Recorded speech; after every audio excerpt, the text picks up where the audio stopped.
This is Notes in the Margin, a podcast for people who are super excited about writing their non-fiction book, but perhaps, just perhaps, aren't quite doing it. If you always feel called to tile the bathroom or clean the toilet instead of writing your book, you are in the right place. Your host, Vicky Quinn Fraser, has been there, done that, and has literally written a book about it. Join Vicky and her husband Joe as they make notes in the margin about creativity, writing techniques, publishing, and general shenanigans, and get tips and tricks to help you write your book. Hello and welcome to Notes in the Margin with your host, Vicky Quinn Fraser and Joe Fraser. Hello. Hello. What? Hello. Hello. What? How's your finger? It's kind of throbbing. So Joe almost cut his finger off last night. It was really alarming and I nearly threw up. Oh, I'm sorry you had a tough time. No, I was really worried about you. I'm sorry it hurt. You were washing up a tin can, weren't you? Bloody tin cans. Bloody tin cans. Danger. I didn't even hide it in a bowl full of water. I know. It was entirely me. I thought you'd stabbed yourself with a knife at first. That would have been less unpleasant, I think. Do you reckon? Yeah. It was a cat food can as well. So we washed it out thoroughly and then put Germaline all over it. Out of date Germaline, almost certainly. Yep, inevitably. That's the only kind there is, isn't it? Yeah. For the non-UK listeners, Germaline is a stinky antiseptic cream that... Did it used to be pink? It's not pink anymore. Yeah, it was pink by the time you finished with it. Kind of feels like pink. Like it should be pink. I can remember what it tastes like. Why? You're not supposed to eat it. I know. So anyway, little insight into... Yeah, that was fun. Yeah, what we have been up to the last couple of days. Bleeding, yes. What's happening? What are you reading? I'm reading Stone Blind by Natalie Haynes. Okay. Which is a Books That Matter book box book. There's a lot of books in that sentence. And it is a retelling of Medusa's story. Okay. Because Medusa is always painted as this monster who... destroyed everybody, but actually... Was she like one of the three fates or a daughter of somebody? Or three Gorgons. Three Gorgons. But they were good at the first, weren't they? Well, Okay. there's nothing bad about Gorgons at all. And there never was in the original stories. But then, Hollywood. Middle-class white dudes got hold of it and rewrote it so that they're women. So obviously they're the villains. Yeah. But actually, horrific things happened to Medusa. And she was cursed by the gods for being raped. She got the punishment because that's how. And you know what? Not much has changed.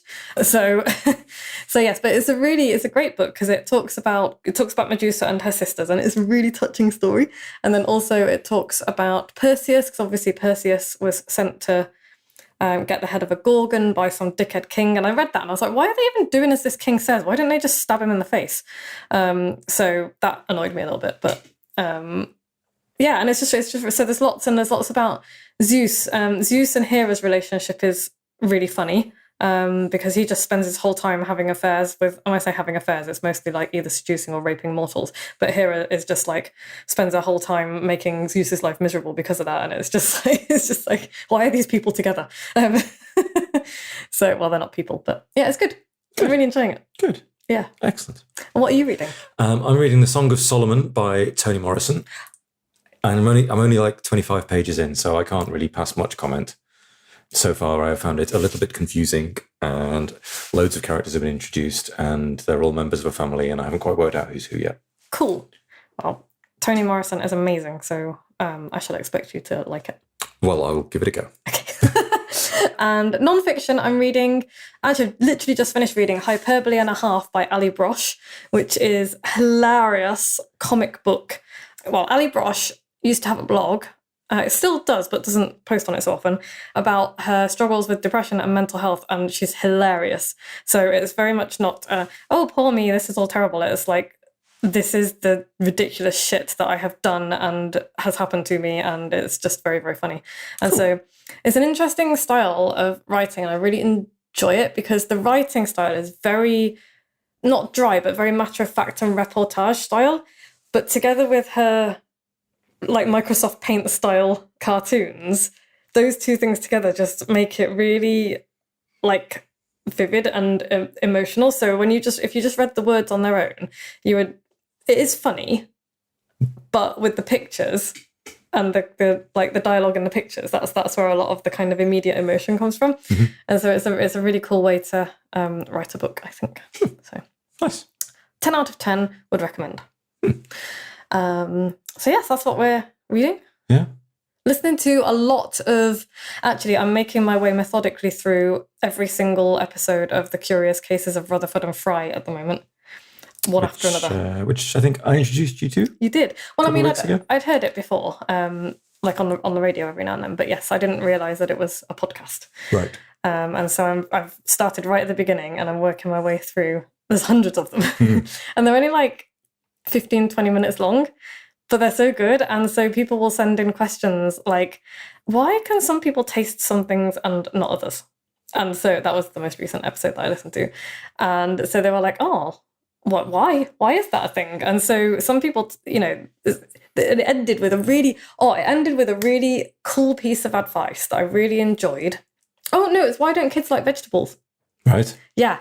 And the reason is that children have a lot more taste buds and a lot stronger taste buds than adults do. And there's a theory that, like, as toddlers, they don't like stronger, bitter tasting food because, evolutionary speaking, bitter often equates to toxic. Right. And so It's safer to steer them away from that and let them eat the sweet berries. Exactly. And so there was some really good advice at the end, which is don't force children to eat stuff that they really hate. Remember that they might not taste things the same way that you do. And that just reminded me of being a child, and like, no shade to my parents, because parents do the best they can with the tools that they have. But I remember being forced to sit at tables and finish everything on my plate. And that's why I'm now vegetarian. Because I remember being forced to eat a piece of liver that tasted like shoe leather. It was disgusting. So yeah, don't force your children to eat food that they hate. They're not just being picky. It might actually taste like, it might actually be disgusting in the sense of the word that it makes them want to vomit. So yeah. Yeah, really cool podcast though. Nice. Anyway, this week at the Dingle, We painted some walls. we did, and it made such a massive difference, and it looks beautiful in there. And we finished the oak windowsills and they look incredible. Ongoing bathroom story. Yeah. Oak windowsills are in. Plastering is all done. Started painting. Bought the tiles. Spent an absolute bath. fucking fortune this past week. Yeah. Tiles are being delivered on Monday. They'll have been delivered by the time you hear this. Yeah. This weekend we are going to codge another hole through the stone wall. Finish the plumbing and waste piping. Waste pipe drainage for things like showers and sinks and whatnot. And if we have time, we'll give the final coat of paint to the walls and fit the lights. I think final coat of paint to the ceilings is an essential, and get the lights up. They're dangling at the moment. Yeah, they're a bit annoying. Yeah. So that's exciting. Yeah, it's kind of almost feeling like a thing. Yeah, and then next weekend we can start tiling. Well, Jesus. I will. Anyway, so on to this podcast, which is actually about writing and books and publishing. Yeah, not just about what we're reading and what we're doing at the weekend. Yeah. I mean, the reading thing is useful for people. Yeah. So the title of this week's podcast is episode 324, which is bonkers. Should you imitate your favourite writers? Right. No, you should not. Oh. I mean, you can. I mean, you can, but no, you should not. Why do you think not? I think you should learn from them. I think you should analyze them. I think you should find out what makes you enjoy them and what makes you not enjoy them. And I think learning how to write well is a good thing, and that takes a bit of study and a bit of practice. I think as a writing exercise, you could try to imitate somebody's style, but as you're writing your book, you should form your own style. Oh, I mean, I totally agree with you. And with the caveat that, yes, you can absolutely imitate your favourite writers, but not if you're writing your whole book. So, yeah, because I thought you were just saying, no, not at all. And I'm like, you're wrong. Because like one of the things that like used to always make me sad, still does make me sad sometimes if I'm having a bad day, is like I'll read something and I'll be like, I will never be able to write like this. Or, oh my God, I wish I'd written that. Or, oh my God, I will never be anywhere near this good. And then I sink into a little puddle of depression and never want to write anything ever again. Sure.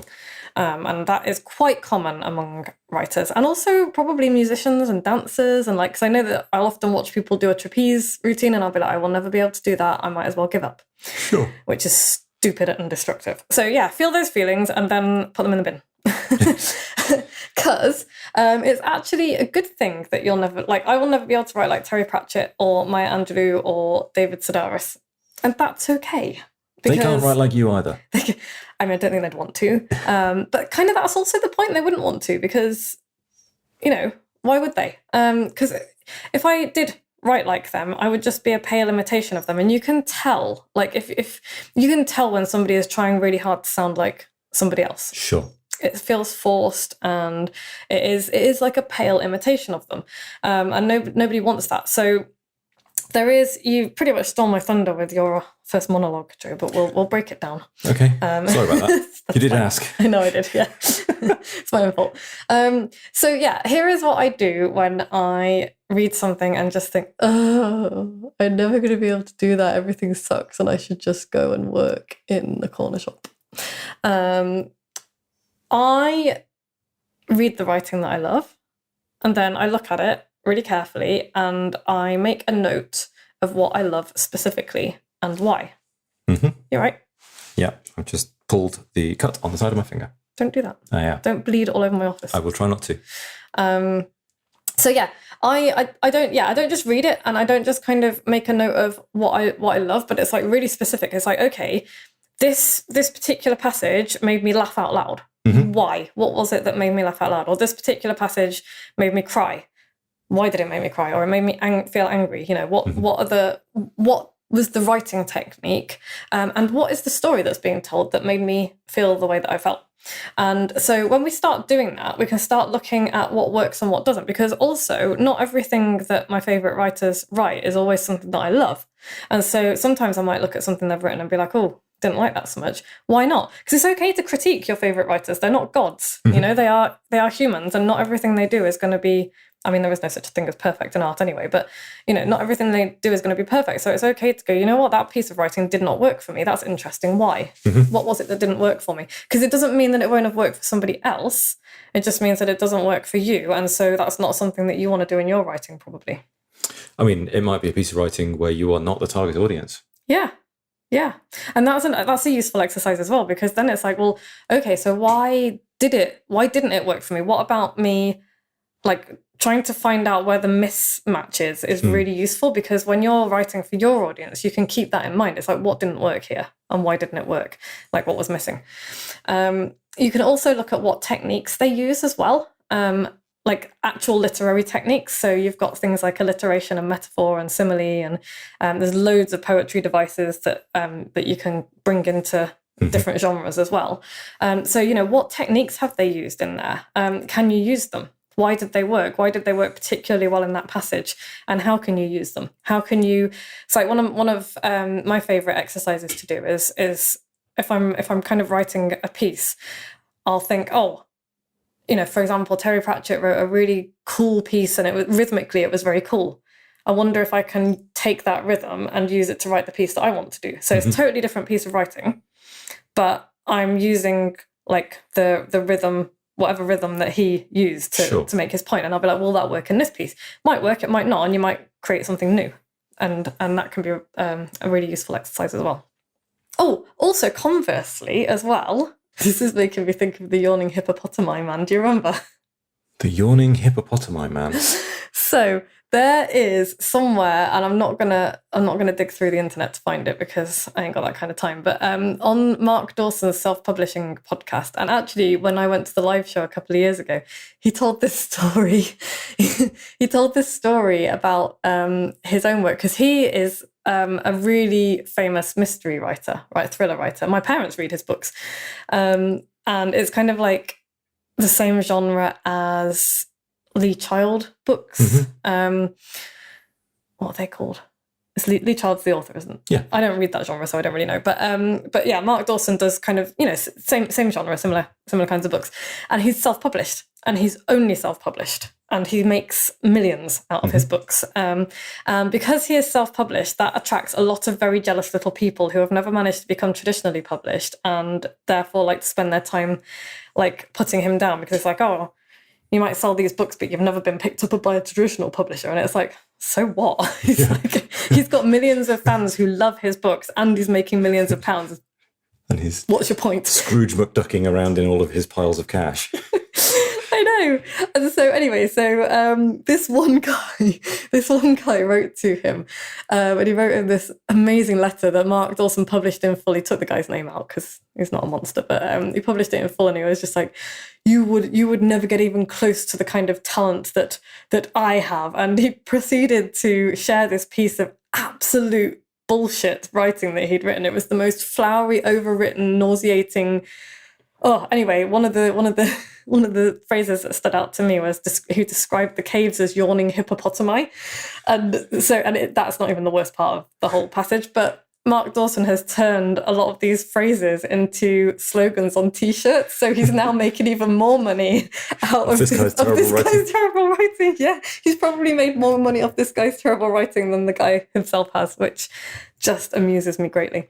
Where did that start? I don't really know. Oh, bad writing. Okay. So when I stumble across bad writing, I look at that as well. And, why is it bad? And when I say bad writing, like some writing is objectively bad. And I will fight that. I will fight for that opinion because like this guy with the yawning hippopotami, his writing is objectively bad. It is bad writing. It was almost unreadable. It just totally... Like even that one passage is like, I have no idea what you're saying. It's just word salad. So I'm talking about that. That's useful. Like you can look at that and be like, okay, why is this shit? What I need to do is not this. Yeah, because if you read a piece and you're like, I have literally no idea what this person is saying, then that's bad writing. And you can kind of have a look at that and try and figure out what it is that's going wrong. Often overwriting and flowery and purple prose kind of thing. But also you can look at stuff that you know is objectively good writing. So for example, I know I rag on James Joyce a lot for Ulysses.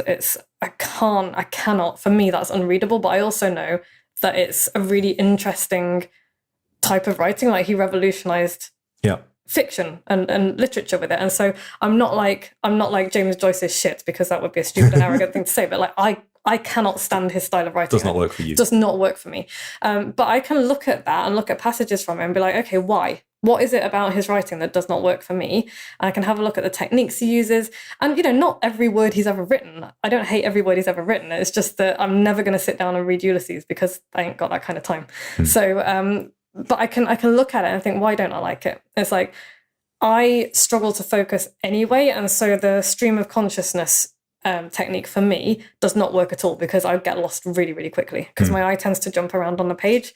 So for me, there's like a bunch of barriers between me and reading something like that. I can appreciate the genre and I can appreciate the work that's gone into it, but it's interesting to look at why something doesn't work for you and why it does. Sure. You can also think, if something makes it painful to read, because some writing is painful to read, it's like, is it painful in a good way, as in has it like poked you in a place that's making you think, or is it painful because you're just like, oh my god, I'd rather claw out my own eyeballs than read any more of this? And that's useful to kind of tell the difference. It's like, what is it that makes it painful to read? And then, do I do any of those things? And sometimes the answer is yes. And it's like, oh, where do I do it? How do I stop myself from doing it? What are my bad habits? What are the things that I write that annoy myself that then other people might get annoyed by? Because I'm super annoying. No comment. So yes, those are two things. I know that was a lot of things, but that was two main things. Like look at good writing and figure out what it is that makes you think it's good. And yeah, I mean, this kind of sounds like consciously reading, isn't it? It's not a question of, it's when you read something, you need to just pay attention to it and study it rather than just breeze on by. It's a bit of consciousness when you're doing things, isn't it? Yeah, read it as a reader and then read it as a writer. Because don't stop reading stuff for enjoyment, for God's sake. Don't like everything that you read, don't overanalyze it as you read it because you'll suck the joy out of reading. But if you read something and you're like, oh my God, that was brilliant, go back to it with your Post-it notes and your underlining and figure it out, yeah. Take it to bits. Yes.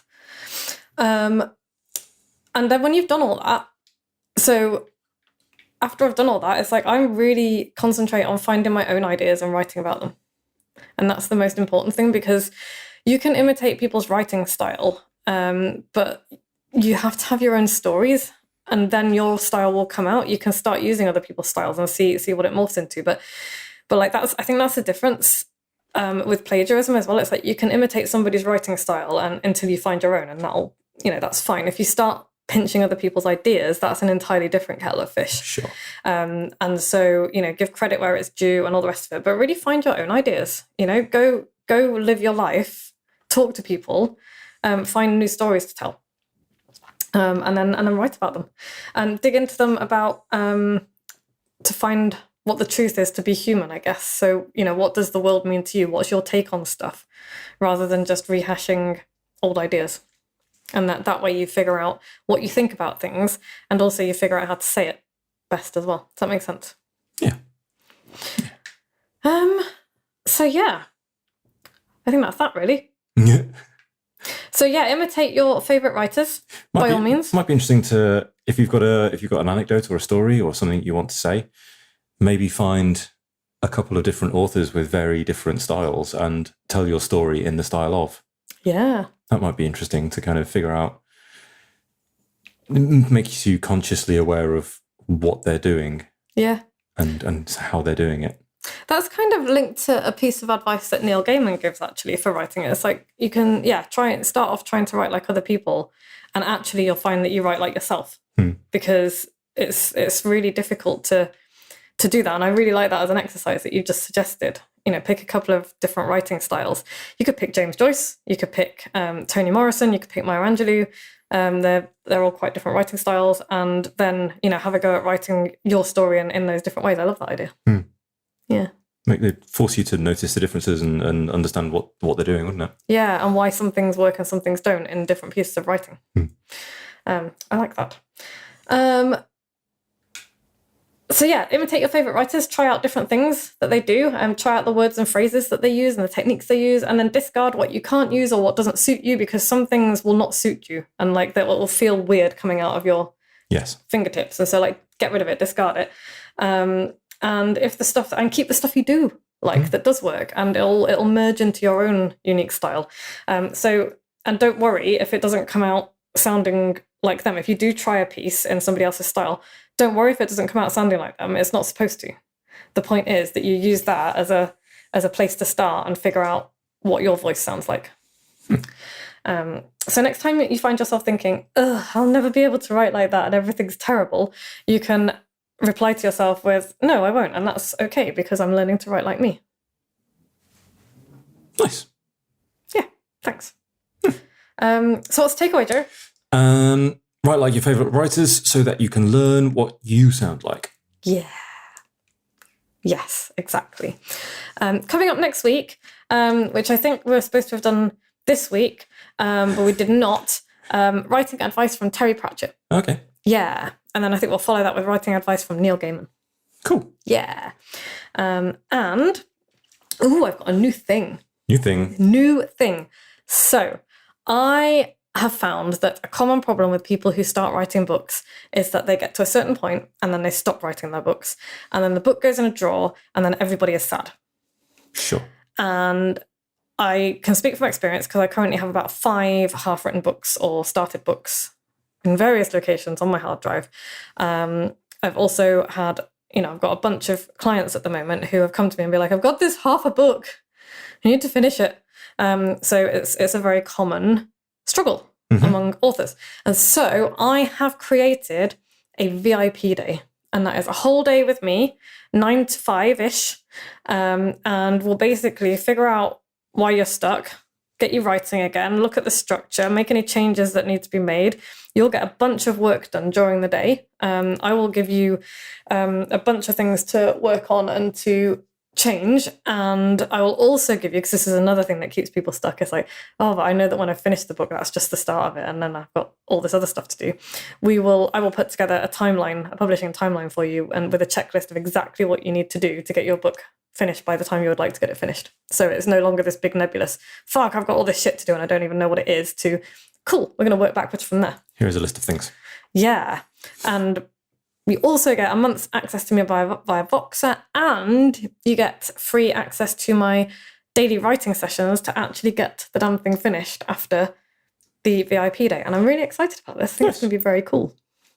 I'm only doing 2 of those a month. Maybe one of those a month. We'll see. We'll see how how exhausting tiring it is. But yeah, if you're interested in that, drop me an email, vicky@moxiebooks.co.uk, or in the show notes, there is a link to my Google Doc. It only exists as a Google Doc at the moment, but all of the info that I have in there is in there. So yeah, if you've got half a book and you want to finish it, let's spend a day together and get it done. Cool. Yeah. What else do they need to do? They need to subscribe. They need to write a review. Yes, please. 5 stars, Yay. Obviously. 4 stars if you must. We like 5, though. If you don't like it, 4 stars. If you like it, 5 stars. Yeah. You need to share it with your friends. You just need to send a it link. to one person. Just one. Or 10. 2, preferably. But at least one person, send a link to this podcast. If you know somebody who's got a book in the bottom of their drawer that they've half written. Yeah. Or somebody who really wants to write a book but has not, and keeps talking about it in that really annoying way that we do when we're like, I'm going to do this, that, and the other, and then they don't. Send them this podcast. Cool. So yeah, thank you to Podfly, as always, for making this sound more professional than it actually is.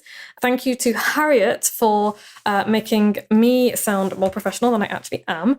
And thank you to you, dear listener, for listening to all of this. And also, if you have a question, send it to us. Because we'd love to answer your questions. Most of this stuff is questions that I pick up from here, there, and everywhere. But if you have a specific question, email me. Send it in. Yeah, we'd love to answer it. And yeah, thanks, Joe. No worries. We'll be back same time next week. Bye! Bye. Thanks so much for listening.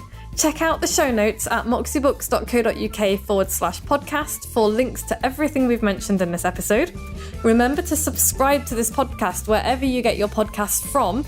And if you'd like to hear more from Notes in the Margin, you can sign up to get regular emails from Vicky into your inbox at moxiebooks.co.uk/notes in the margin. We'll be back same time next week.